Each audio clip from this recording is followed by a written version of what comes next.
Yeah, several items.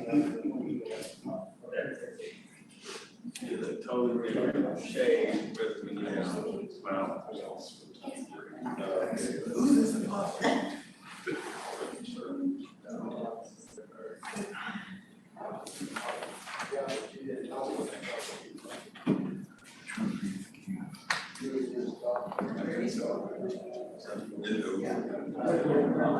We're live. All right. I now call this meeting to order and announce a quorum to be present. Will you all join me in the pledge of allegiance? Councilwoman Thomas Clark, please lead. I pledge allegiance to the flag of the United States of America and to the republic for which it stands, one nation, under God, indivisible, with liberty and justice for all. All right, I appreciate that. Now we have a proclamation for the month, Hispanic Heritage Month. It reads as follows. Whereas the Hispanic Heritage observance began in 1968 as Hispanic Heritage Week under President Lyndon Johnson, and was expanded by President Ronald Reagan in 1988. And whereas National Hispanic Heritage Month celebrates the accomplishments of Hispanic Americans who have enriched our culture and society and helped make America into the incredible country it is today. And whereas Hispanic American men and women embody the American values of devotion to faith and family, hard work, and patriotism through their countless contributions as leaders, innovators, entrepreneurs, and members of our armed forces.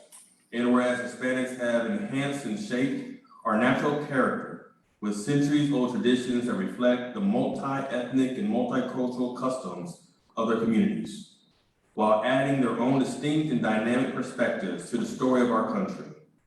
And whereas September 15th through October 15th is recognized as National Hispanic Heritage Month, which is a time to honor the invaluable ways Hispanics contribute to our common goals, celebrate their diverse cultures, and to work towards a stronger, more inclusive, and more prosperous society for all.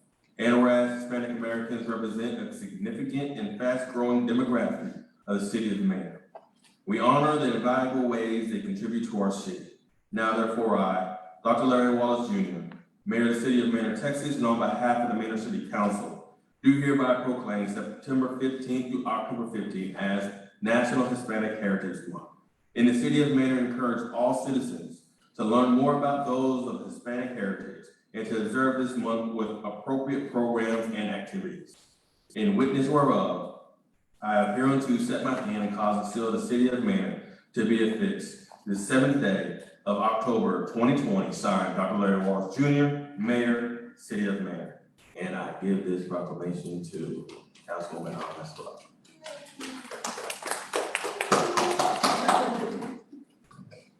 All right, moving on to public comments. Do we have any public comments? No, this is associated with that. Got it. All right, moving on to reports. Reports is going to be for economic development report.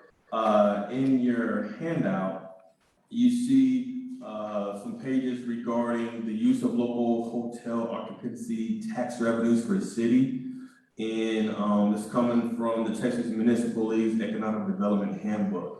And what I wanted to really talk about, especially for us here at council, City Hall, even talking with Tom, they know the different ways that the hotel occupancy tax can be utilized. Primarily for us at council, even when I've been, last year and this year, we've really only seen it being utilized within the city for reimbursements of certain types of city events. And there's an opportunity where we know there's things that are historic within the city that we've been wanting to focus on and have been somewhat kind of prohibited either by the personnel bandwidth in being able to really do the research and really do the application process, or to be able to try to see what type of maybe grants and funding or whatever else may be out there. The same thing with our arts and festivals and so forth. And so the hotel occupancy tax, I know that's messed that up when I said it, can be utilized in a lot of different ways as far as potential uses and signage to sites and attractions, funding in potential ways of helping with transportation systems for any type of tourism. And I think the tourism, and we looked at that before and talked about it, where we have different types of movies that have been established here and recorded here within the city of Manor. How do we potentially really highlight that and message that and maybe try to set up a little local kind of tour through the city of where all those different places are. A visiting center that can help highlight some of the uniquenesses and trends and particular things that are only found here within the city. And a lot of those, instead of trying to just impose a flat tax or whatever, there's a potential opportunity to be able to make, what I think, create a actual Manor Historical Commission or a Manor Arts and Music type of commission, and see how those can work in unison with the expectation of the growth and economic development that we're talking about, and also enable expansion of hotel occupancy use funds. And as you just kind of go through there, you can see just all the different ways and opportunities, especially when we're talking about branding, messaging for the city, highlighting and recording and documenting even as where we came historically in previous times to where we're going and so forth. So I'm not sure, Tom, if you have anything to add to that. Just because some of the council members here hadn't participated, generally speaking, we've used funds for, as the mayor said, to support some of the organizations with costs that they incurred through advertising and really to support the arts. The Pickett Park that we have, the materials, the paint, all of that was paid for out of hot funds, and it allowed the students who participated to not have to come up with any type of monetary amount in order to participate. We've also redone the cemetery with regard to having the headstones that had been turned over just because of age restored as much as possible. The others cleaned and straightened, and so our historic cemetery now looks better than it has in years. And there are a few other, as the mayor says, projects that we can use this money for. Some of them are big ticket items, and we'll come back to y'all for the go ahead with those, but some of them I think are important in order to preserve some history downtown. And you know, bringing this to you all because I would like to kind of start talking and seeing along with the city manager and Debbie as our community engagement individual manager we already have individuals in the community that are doing some of these things, whether it's the Manor Arts Council or the historical group and so forth. And how can we potentially collaborate with them and start creating through a commission what the joint outlook goals we would want to have and be able to work in tandem to make some of these things come into fruition. So just wanted to share this with you. As you all already know, our next workshop that we schedule is going to be on identifying new ways of tax revenues and economic development. This was one of the things out of the many that I saw and talked with Tom and Debbie and said, hey, we already have this kind of going on. How can we potentially maximize on some of the volunteer work that's already going on in the community?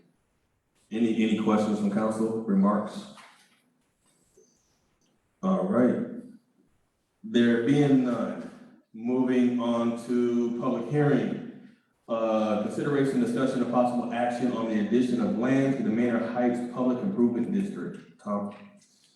Mayor, council members, you heard last meeting that the Manor Heights PID is intended to add some land to the pit, because of some roadway, alterations and things, and this cleans it all up. Basically, this is just a second public hearing or the public hearing, and don't remember whether we had a public hearing or not last week. But basically, we need to open this and without question, close it before we move on to another item later on that would provide a resolution of approval. All right, I now declare this public hearing open. Any questions, concerns, remarks? There being none, do I have a motion to close the hearing? Make a motion to close the hearing. It has been properly motioned. Do I have a second? Second. And seconded. Any questions to the motion? Questions to the motion? There being none, all those in favor, raise your hand. None opposing, motion passes. Moving on to the consent agenda. Consent agenda includes all the following items on the consent agenda are considered to be self-explanatory. By the council will be enacted with one motion. There will be no separate discussion on these items unless requested by myself or a fellow council member, in which event the item will be removed from the consent agenda and considered separately. So we have consideration, discussion, and possible action to approve the city council minutes of September 16, 2020, regular meeting. Consideration, discussion, possible action on ordinance rezoning 20 acres, more or less, out of the James Manor Survey number 40 and being located at 10507 US Highway 290 East, Manor, Texas, from single family and light commercial to medium commercial. Consideration, discussion, and possible action on the ordinance rezoning 0.36 acres, more or less, lots 11 through 15 in east one half of lot 16, block 29, town of Manor, and being located at 109 North Lexington Street, Manor, Texas, from single family to downtown business. Consideration, discussion, and possible action on the ordinance rezoning 0.91 acres, more or less, out of James Manor Survey number 40, abstract number 546, and being located near US Highway 290 East and Great Manor Road, Manor, Texas, from light commercial to multifamily 25. And consideration, discussion, and possible action on the ordinance rezoning 50.32 acres, more or less, out of the Greenberry Gate Survey and being located near North FM 973 in Johnson Road, Manor, Texas, from agricultural to two-family in medium commercial. Do I have a motion on the floor? Mr. Mayor, I'd like to make a motion to accept the consent agenda items 2 through 6. All right, then properly motion. Do I have a second? I second. And seconded. Any questions to the motion? Questions to the motion? There being none, all those in favor, raise your hand. None opposing, motion passes. On to the regular agenda, item number 7, consideration, discussion, and possible action on a resolution authorizing the addition of land to the Manor Heights Public Improvement District. Tom. Mayor, council members, you just had in your consent agenda the second public hearing for the addition of the land to the Manor Heights Improvement District, the PID. This is city staff's recommendation to approve and adopt resolution number 2020-11 authorizing the additional land. All right, do I have a motion on the floor?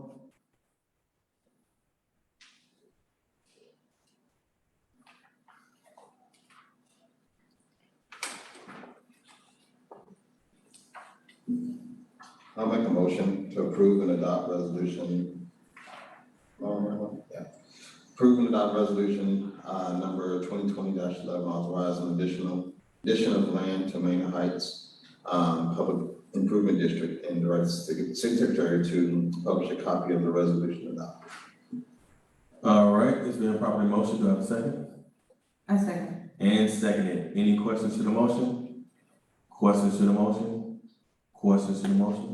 There being none, all those in favor, raise your hand. None opposing, motion passes. Now, agenda item number 8, consideration, discussion, and possible action on an award of a master services agreement and statement of work to George Butler Associates Incorporated for engineering services for the 2020 Capital Metro BCT paving improvements project. Frank? All right, good evening, Mayor and Council. Pleased to present to you tonight a proposal for the engineering services on the 2020 Cap Metro paving improvements project. A couple of pieces about this. The project itself has been approved by Capital Metro's board for this year. It includes several elements.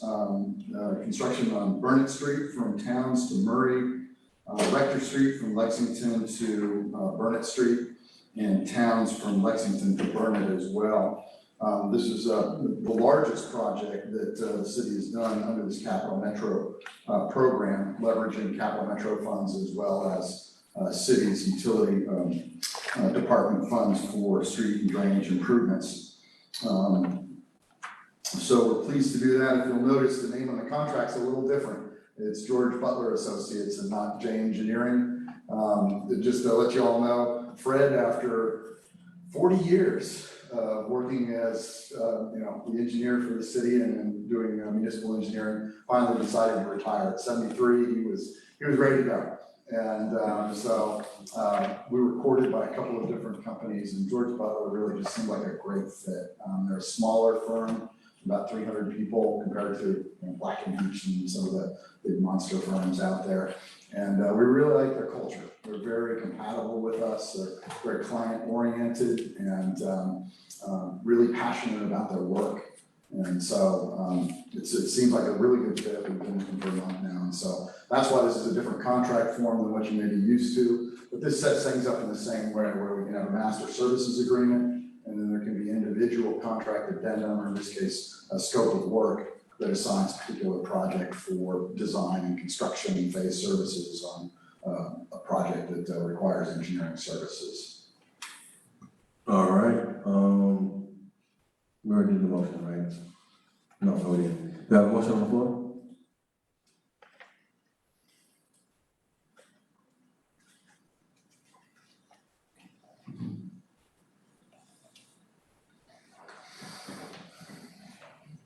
I would like to make a motion to approve the master services agreement and statement of work to George Butler Associates Incorporated for engineering services for the 2020 Capital Metro BCT paving improvements project.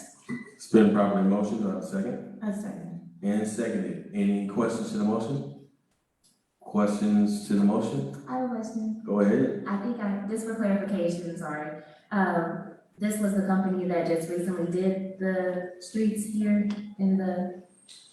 No, Okay. so what we'll do is we'll put together, this has authorizes us to begin with the design of a new project that will go through all of the design process and approvals and so forth, and then put it out for bid, and then it'll be awarded to a construction contractor. So the 2019 project, which is the one that's just finished out, that was Smith Contracting, I believe, was the roadway construction contractor for that. So it may or may not be the same contractor because we put them out for competitive public bidding. Okay. Yeah. Any additional questions? And you said, how long is this going? How far down these streets is the project? So like Burnett Street, that's gonna be 600, 700, and 800 blocks. So it goes from Towns to Murray. And then on Rector Street, it's Lexington to Burnett. And same with Towns, Lexington to Burnett. And what we do on these is we do a base and some alternates. We try and dial it right into the budget as closely as possible. And so sometimes we award more or less depending upon, how the bid prices come in on the project. The total project budget for this is $420,000.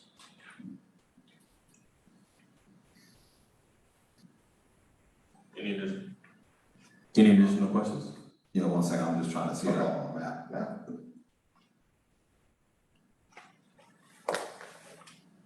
So explain Rector and Towns again. So Rector Street would go from Lexington to Burnett.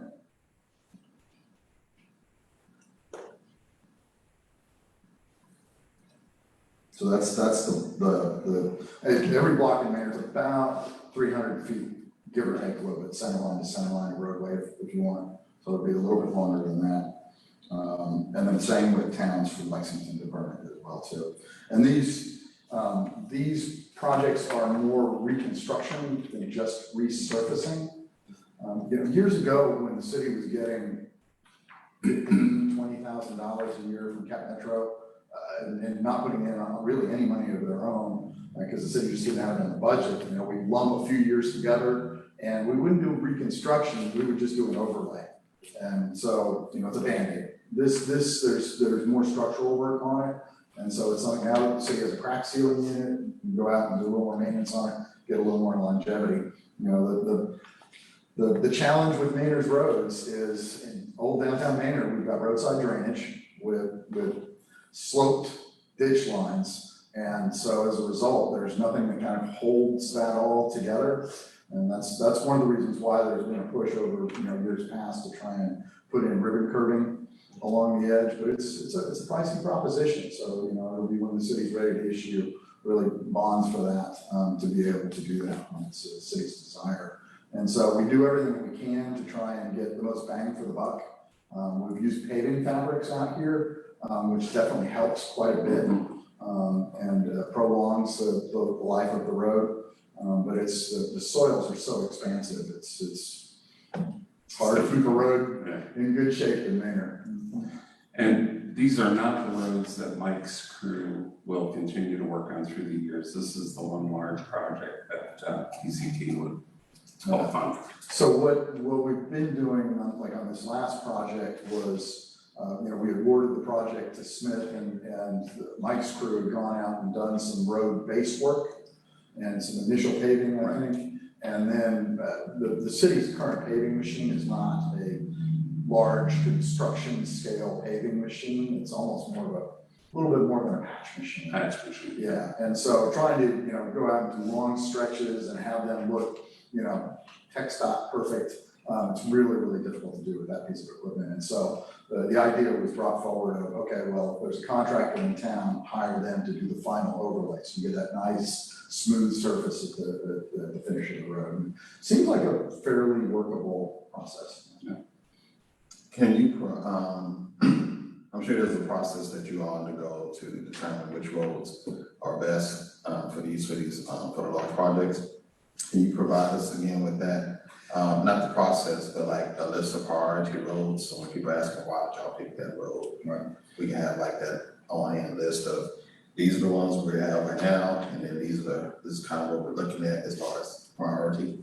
Well, so we've done, and typically what we do is every year we sit down with Mike and his staff, and usually consult with Tom as well too, on, okay, because you all are getting feedback all the time from the residents going, hey, this is what's important and this is what we need to have done now. And so we put together a custom project list every year, if you will, when it comes time, and we submit that to Cap Metro for review and approval. But one of the things I'm really excited about being able to expand what we do by being part of this larger organization, the firm that we're part of now, they're doing some really amazing stuff with drones. The company manufactures their own drones. They have a software group out in California that's writing some artificial intelligence software and tweaking it for doing roadway analyses with digital photography and AI analysis on top of it. So it's all automated. It's really, relatively inexpensive to do rather than going out and driving the road like we used to. And it's something that we want to be able to bring to the city as a proposal for consideration in the future. And what comes out of that then is a full roadway system analysis. And then we make recommendations in terms of prioritization and what needs to be done in areas, and you can plan and budget and so forth from there.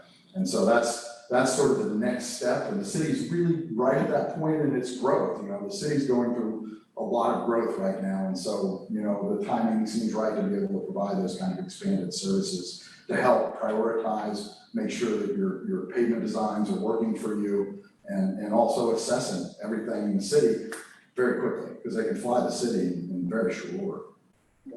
That sounds great. Is there a way to, I guess from our 2021 budget, is there a way to get with Mike to see if they can tell us what some of their intentions are? So we just have that on hand for folks asking. So yes, I can prepare a list and, you know, get with Mike and Tom, and we can have that available to look at, okay, what are the next ones that, yeah, because I know there are a few around town that could use some help. Several, yes. Yes, so yes, you know, like I said, we've been doing it kind of every year because sometimes roadway failures, you know, if you do it 6 months in advance, things may change, you know, especially if you get a real wet season that comes in, there may be one road that all of a sudden it just, it's point of structural failure. Yeah, and I'm not asking for it to be something set in stone, because I know those things change, but just kind of like hey, we looked at these things and here's some of our like top priorities that could change pending weather, erosion, blah, blah, blah. And Frank, I think maybe to add to that, the streets that Mike and his crew will be looking at the block lengths as well, so that we've got an overall picture of what road work is gonna get done this year. Right. Yeah, I think what Councilman Harvey is, that he's speaking to a larger community concern. And also piece of just probably not knowing the intricacies that, there's people way smarter than us in this field that are doing their own assessments, coming up with roads and so forth. And we have no input. It's being done and it's being executed almost 2-3 levels way lower than us through his role of responsibility being paid as a city manager. And that even though we do hear things, we just ask. And then usually it's just an email back to us saying we're working it or we haven't got to that yet. But this, as you're saying, especially with the Cap Metro piece, this is not just a whim at it, I'll make it up, let's go do this road. Right. So. Well, and, you know, the city is, you know, in the process of looking at doing a comprehensive plan. And this can be something that's a kind of an addendum to a comprehensive plan. It would be great to include that in. Now, it's not part of the current scope, but it's something that can be appended into it. You know, the city is going to be the beneficiary of a brand new community impact fee program, which that's all the water wastewater infrastructure plans for the city for the next 10 years that can be incorporated in that. But this can also go into that. So it might be something good to look at as part of that effort to include that kind of roadway analysis and come up with a programming, schema for the whole city that says, okay, and we did a master roadway plan, late 90s, I want to say, which was kind of the initiation of fixing all of the drainage in old downtown Maynard, except for the northwest quadrant. There were about 3 bond packages that were issued over several years. And when we went with the wastewater treatment plant, one of the initial inclusions was a roadwork plan, and it just pushed the cost to a point that I was uncomfortable with, knowing that at some point we're probably gonna have to go back and do a bond package for rights of way. And I don't know if this is probably off topic. Can you, I think it was you the one or Tom was the one that gave me the price. Can you please speak to the cost of doing a curb versus doing a road? Well, there was a number, but I don't want to say it at this point because we ran those numbers now 3 or 4 years ago. Mm-hmm. And we really ought to take another look at them again because of what's happened with the construction costs in the past few years. It was over $6 million, if I recall correctly, for just that those sounds curbs. about right. Yeah, 6.1 or 6.3, something like that. And it's probably going to be more today. We've seen cost of labor and materials go up significantly over these past few years. Right. No, I appreciate it, Frank, and everything that you're doing to try to find ways to take care and repair the roads and even the future roads with the budget that we have and finding ways to make those roads still stay intact as much as possible when we don't unfortunately have the revenue coming in to build the curbs to help with that. So any additional questions for Frank? Is it possible you can also, because we talked about that machine that we don't have right well, is there a way we can have something brought to us about what it would take, just so we know what we're looking at as far as costs, and then talking about a plan to one day get to that place where we can have what we need, because I'm assuming that we have that, there might be opportunity to cut down some of the costs of the I contract. think we had that for last budget and it was far too expensive and we settled on the rubber tire machine that would help to smooth out things. And again, Mike's idea was if they can get that finished base done, we can get a lot more street paved professionally. Not to say he's not professional, but by contractors to get that smoother surface. But we can get the price of that equipment easily. So, you know, and the city is again, you know, I think actually on the good side of the cusp with regard to being able to own, operate, and maintain some sort of piece of paver equipment. You know, what the city has right now is fairly simple and it's not that expensive. It's these machines, you kind of have to be an artist to run them and make them do, you know, there's complicated as printing presses. But you're laying hot mix asphalt concrete. And they really require a lot of, you know, specific maintenance and people who are trained on it and know how to use the equipment. And so there's always kind of that risk of this big piece of equipment. You need to have a department that's got, you know, redundancies and cross training and so forth. Because I know in the past, a lot of small cities, and we've represented a number of them, you know, will buy a piece of equipment and, you know, well, Joe knows how to run it. Well, then Joe leaves or whatever, and, you know, nobody else knows how to, and falls into disrepair, and then you've got a boat anchor in your yard that costs X. You know, I think the city's at the point where, you know, it's got more staff and more ability to do that and expertise and cross-training going on, and so that's good. But to Tom's point, it is an expensive piece of equipment to buy a production machine, and you may be better served by just having that final course being placed by somebody who does that. Yes, and I'm not thinking about tomorrow. It's more about knowing knowing the cost and knowing those pieces of staffing and training things so that those things can be talked about and planned ahead of time. Then scoped out so that, you know, in 2023 or 24 or whatever, we know we're gonna have the office space, the parking space for that machine and the staff and training and all that kind of, you know, so we can know the pieces and start planning now for it, because all we're gonna do is grow, and so we don't wanna wait till the last minute. One of the things we could do, because we have a construction group as well too, and they have experience with those sorts of things, we can incorporate into a roadway programming piece, not just, okay, this is the number of roadway miles you need to do every year, and this is what you need to budget for them, and these are what the priorities are, but, okay, this is when it becomes cost effective for the city to, you know, buy this kind of equipment and have it, because you're gonna be doing X number of roadway miles per year and justify the equipment and the staff to dedicate to that kind of effort. So we could include that in a larger scope as part of a comprehensive roadway plan. I would definitely, Tom, be interested in seeing about potentially including that. Especially since we're going into a comprehensive plan, and then those are things that can be included, especially with that transportation portion of the comprehensive plan and in future budget years and so forth. I think I appreciate you bringing that up, because we're trying to tie as much as possible at one time when it's all being planned. It's a lot, yes, it is, well, absolutely, so we can work on putting something together for Tom to take a look at and go forward from there. Sounds good. Any additional questions, Harvey? All right, there being none, all those in favor, raise your hand.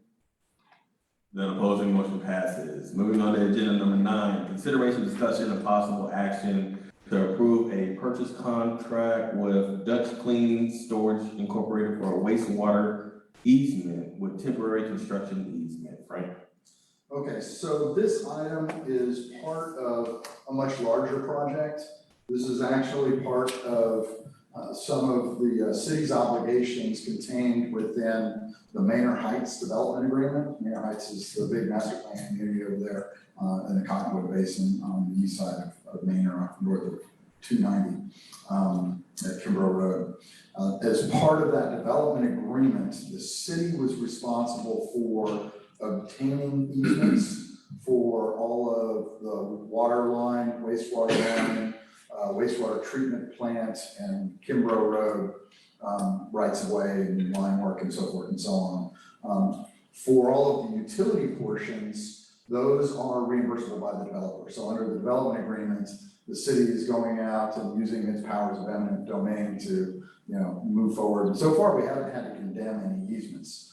We've been negotiating with our right-of-way agent to, negotiate an easement agreement, which saves time and money. You're not having to go out and do condemnation appraisals for easements and those sorts of things. And so we've got quite a few easements in hand. Some of them, though, have some complexities, and a purchase agreement is necessary for that. And so this is an example of that. So, the cost of this is being borne, wholly by the developer as part of the development agreement, but the city is honoring its obligation to acquire them. So there's a few pieces in here. In Exhibit C on page 130, it kind of summarizes the owner of this property wanted to work with the city.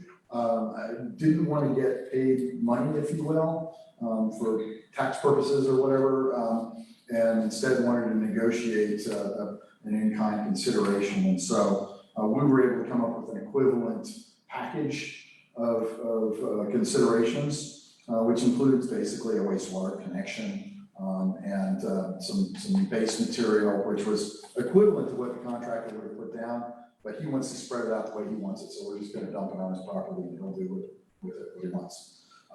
And so that's kind of the gist of the deal. It includes the main wastewater easement as well as a temporary construction easement that will be vacated when the construction is complete. But this is for the wastewater line that goes down to the Cottonwood wastewater treatment plant. It's going out for bid. It's good, right? Do you have a motion on the floor?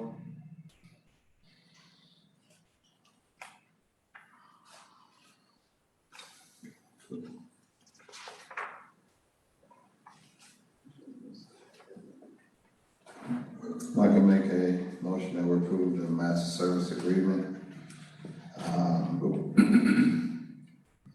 I'd like to make a motion that we approve the purchase contract with Dutch Clean Storage Incorporated for wastewater easement, with temporary construction easement, with questions. Been properly motioned, do I have a second? I second. And seconded. Go ahead. I guess I was trying to find the numerical value of the in-kind services.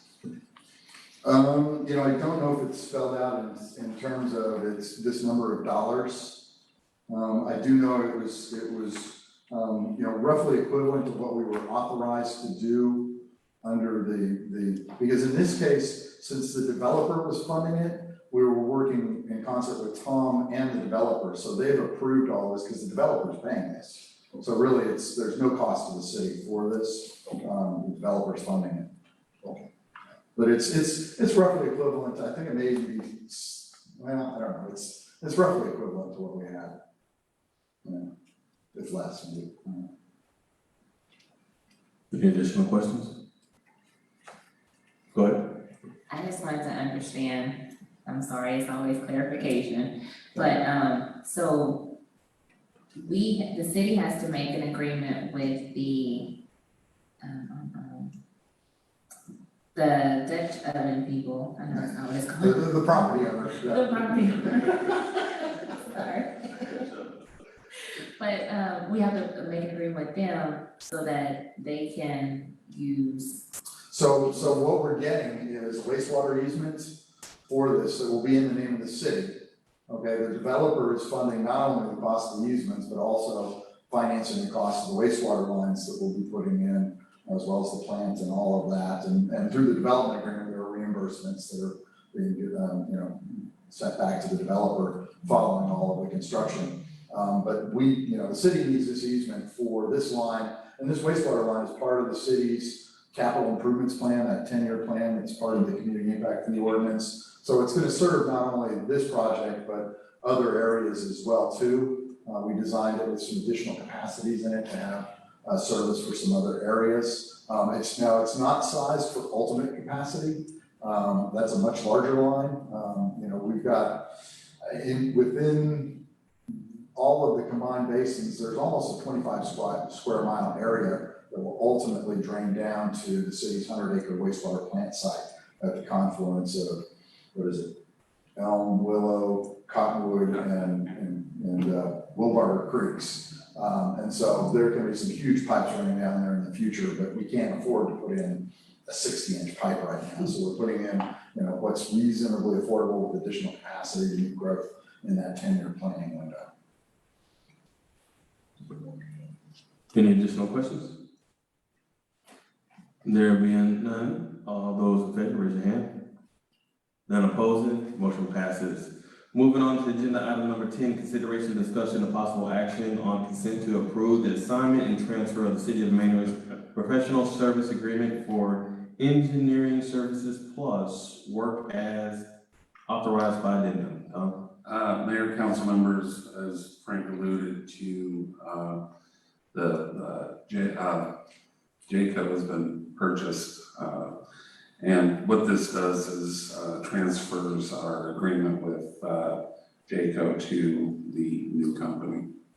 Yeah, so we have a number of ongoing projects with contracts that we're, gonna be finishing out. And so what this does is this, basically our standard agreement said that, okay, the city needs to approve transfer of the agreement. And so this just allows us to finish out the work under the arrangements that we had on those projects. So that's what this is about, yeah. And then at the very end, second to last page is Fred's resignation letter, which I know is hard to write for y'all. You were his first client city. A lot of history there. Do I have a motion on the floor? I'd like to make a motion, city council approve the assignment and transfer of the professional service agreement with J Engineering Company, Inc.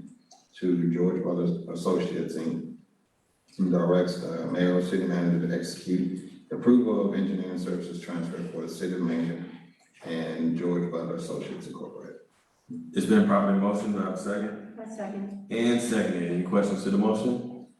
Questions to the motion? Questions? There being none, all those in favor, raise your hand. None opposed, the motion passes. Moving on to agenda item number 11, consideration, discussion, and possible action on the ordinance closing, vacating, and abandoning a 20-foot?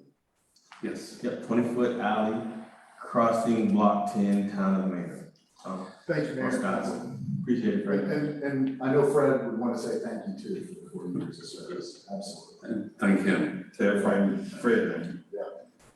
Mayor, council members, this is the alleyway to the south of the existing senior citizen home or residences on Cary Manor Street. I know that the diagram that is in the backup is a little difficult to read as to where the alleyway is. It's actually the driveway that you see in place. And Scott, I know, Councilmember Amesqua asked for a better drawing. I don't know if y'all got that or not, but basically this is transferring or abandoning this right of way in order to reduce some setbacks on the adjacent property that will be developed similarly. Is there a motion on the floor?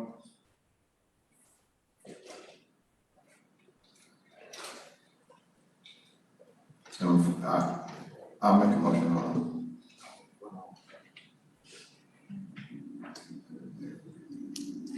Make a motion to approve ordinance number 586, closing, vacating, and abandoning 20-inch alley crossing block 10, town of Maynard, and directing the mayor to execute a special warranty deed. It's been properly motioned. Do I have a second? A second. And second. Questions? Yes. Go ahead.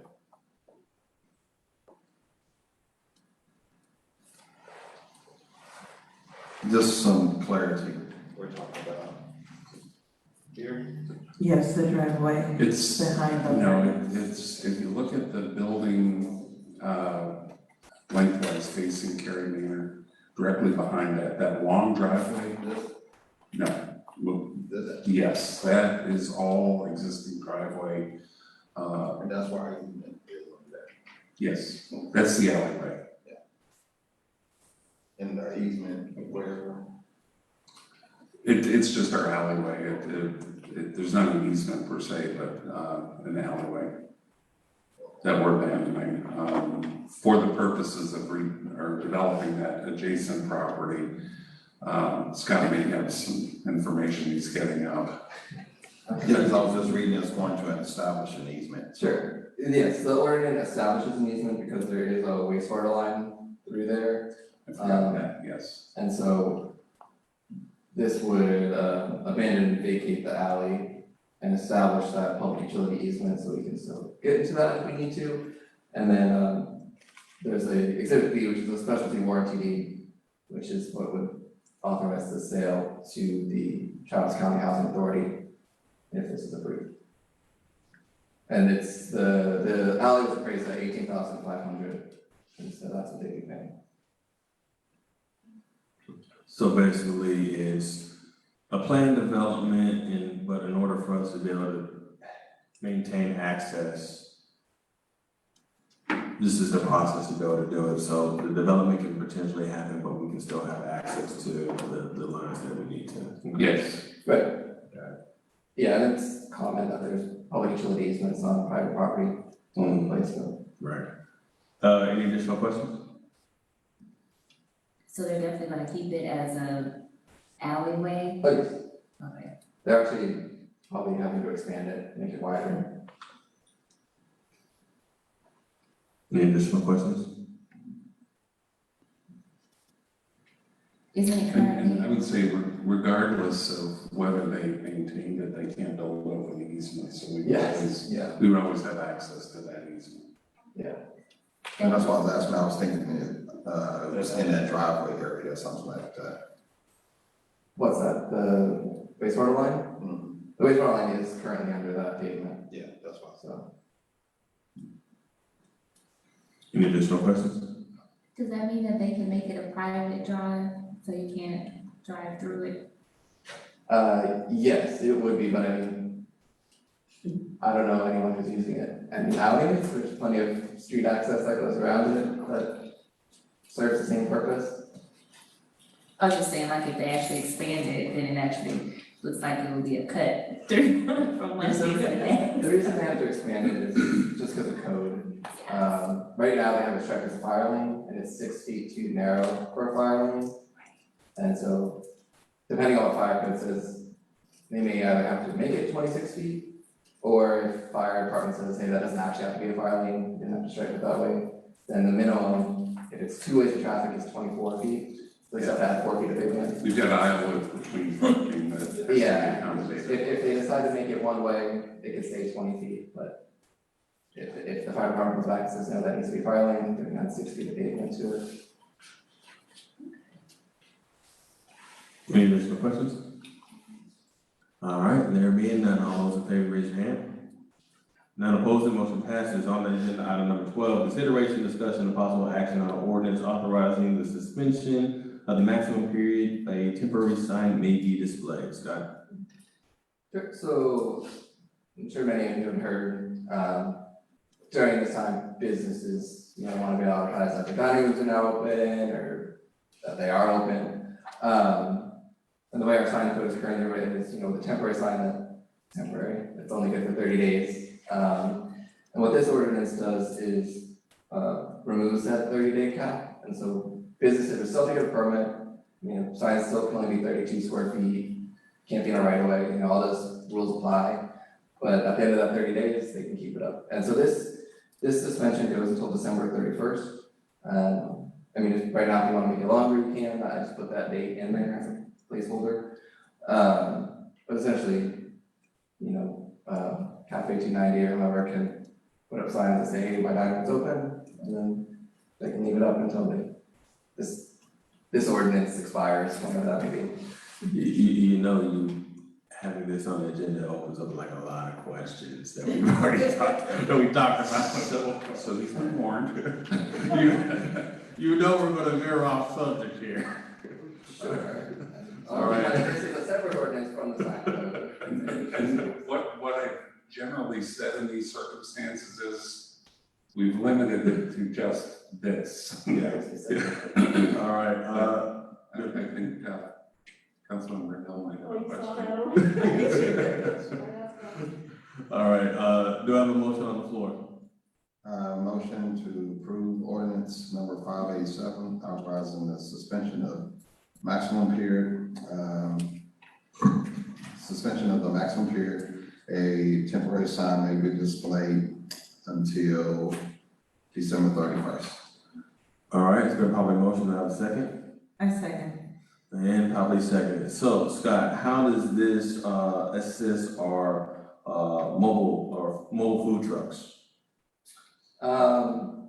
This one doesn't for them, well, no. That code, that's a separate ordinance to the mobile vendor, the vendor pedal ordinance where it says mobile food vendors can't have unattached signs.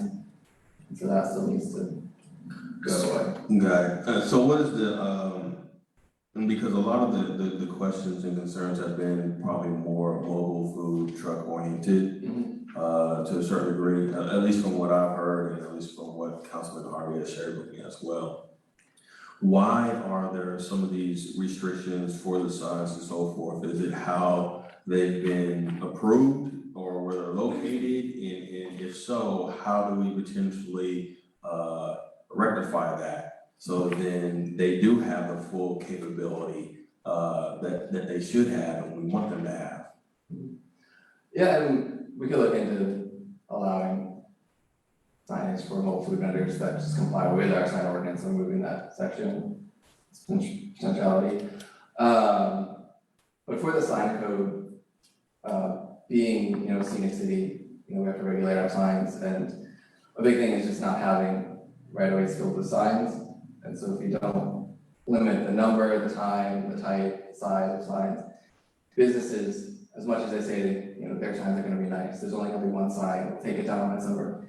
Doesn't always happen. You'll drive around and you'll see, businesses have 6 of those feather flags, and they just, 6 months later, it's just poles that with string that's flapping around because they've deteriorated and no one takes it out, and over time it just snowballs and deteriorates. An example, just a couple years ago, 2 years ago, I believe, one of the businesses here, they put up feather flags, and within about 3 months, all of United with feather flags. We gotta go out and sending out notices, you're in the right of way, those aren't permitted signs, you can't do that, and it's just an aesthetics thing. So we still wanna make sure the businesses can advertise, but then also we wanna make sure that the city looks clean and looks attractive to residents and visitors. So it sounds like we probably need to have some conversations with our businesses then, to talk about, I guess, what our needs and concerns are, so that we can get on the same, so they can get on the same page with our concerns and those issues. And they understand that this is why these things are there, and figure out how we can get some language that keeps us from going back to that place, but also allows them to do some of the things they would like to do in a safe and fair, safe manner. And if I could, back when I first came on board over 15 years ago, our sign ordinance was very tight and limiting. And with each progression, for the most part, we've loosened up some of the restrictions so that there's more signage allowed, different placements of signage, things of that sort. This is just a natural evolution that now we have mobile vendors that we didn't have back then, and we need to figure out how to address them. So with the mobile vendors, is there something unique to where they're located and what permissions they have? Jump in if I miss something. It kind of falls back to that one line in the vendor peddler ordinance that says mobile food vendors can't have unattached signs. So that kind of Right. just shuts down anything that's not attached to their trucks. If it weren't for that, then yeah, they could be eligible for these temporary sign permits. The property owners, those people who are leasing spaces, they can potentially put up monument signs that those mobile food vendors then can get permits to put their name on it. It's kind of like the kiosk signs that we have going Yeah. down to now, Yeah, we talking about for Well, the, Yeah, developers. what we need to do is determine what an appropriate sign size might be. And that, for buildings, it's easy. We take the building frontage, we look at whether or not it's part of a development, and so we have a lot of factors that figure into what they're allowed, and typically it's a generous allowance. With regard to trailers, we're talking a very narrow width. And if we just allow signage based on our normal ordinance, they can't have any signage because they just don't have the frontage. So we need to look at this and determine what appropriate signage might be in order to get their name out, maybe a few of the specialty items, things of that sort, but not go overboard. Yeah, so attached wall signs, are based on the size of the building, and so like with mobile food vendors, the way the current ordinance is written, it's like if you can fit it on a truck, we don't care, you don't need a permit for it either. Right. With freestanding signs, your monument signs, high profile signs, those are based on the size of a property. And so, a lot of the lots that they're on are just standard lots that are 50 feet wide.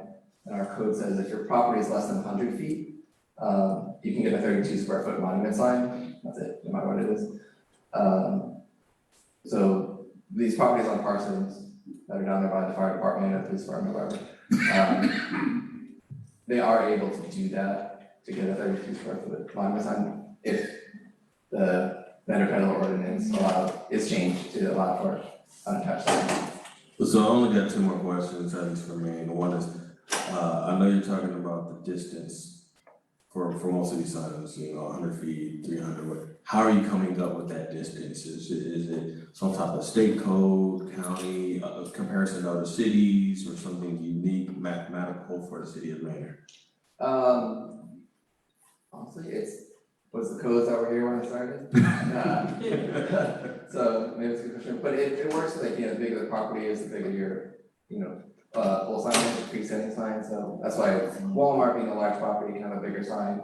You look at the gas stations, they're smaller property, their signs are smaller, so there's a proportionality to it. I don't know if you heard what I asked. It was talking about the distance, how were we coming up with the distance of 100 feet or 100 yards or whatever? Was it state, county, some type of mathematical process for the city of Maynard and Scott, what's that saying? It was arbitrary. Or, excuse me, copied from similar ordinances in other cities. Oh, I'm sorry.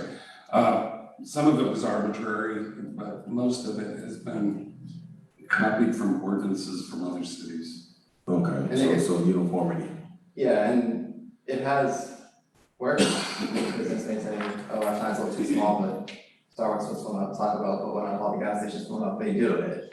I mean, they do well enough too with the signs they have. So I don't know that there's much need to say, you need bigger signs, like this Starbucks sign can be as big as McDonald's sign is, that. And the last question I have is, do we have any official or recognized food truck locations? I forget what they call them, food truck owners. No.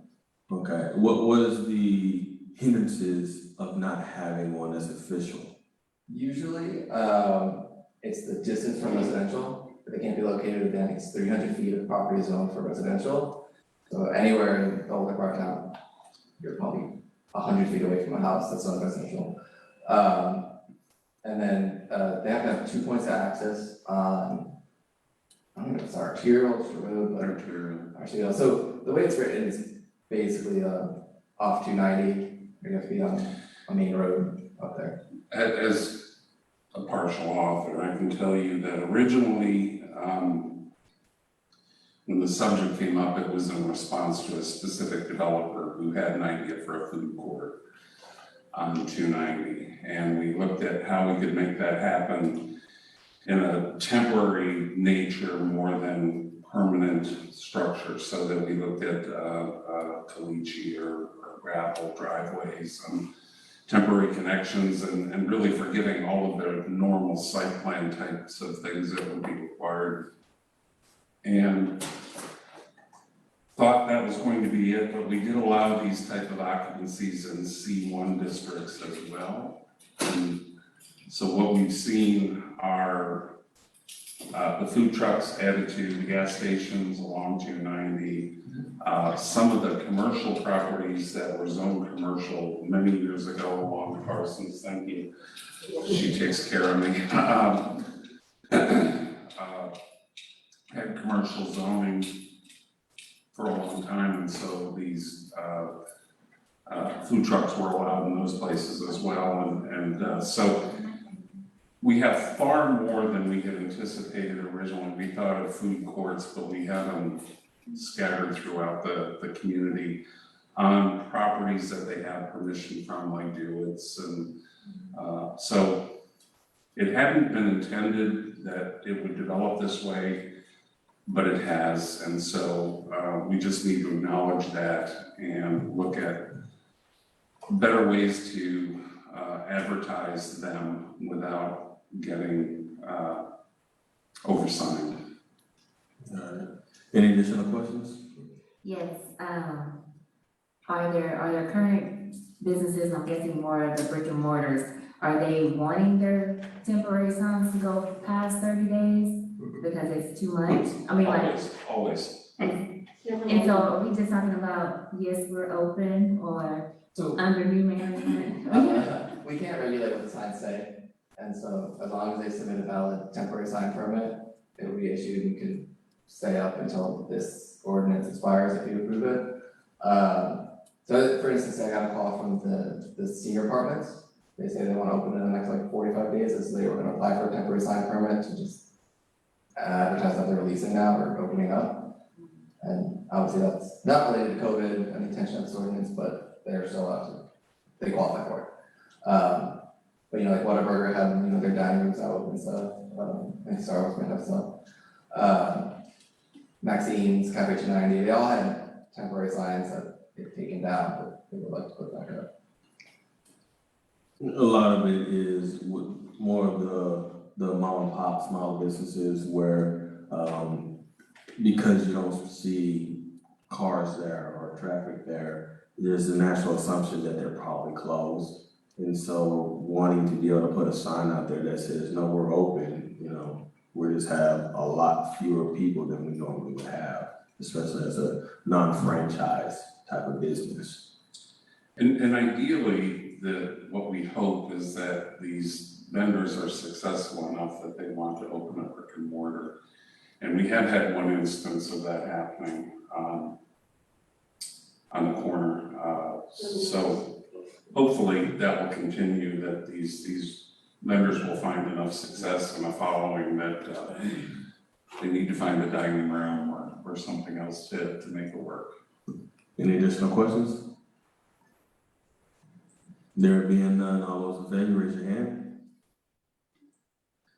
Motion passes. All right, the city council will now convene into executive session pursuant to the provisions of chapter 551 Texas Government Code in accordance with the authority contained in section 551.074 personal matters, job description.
All right.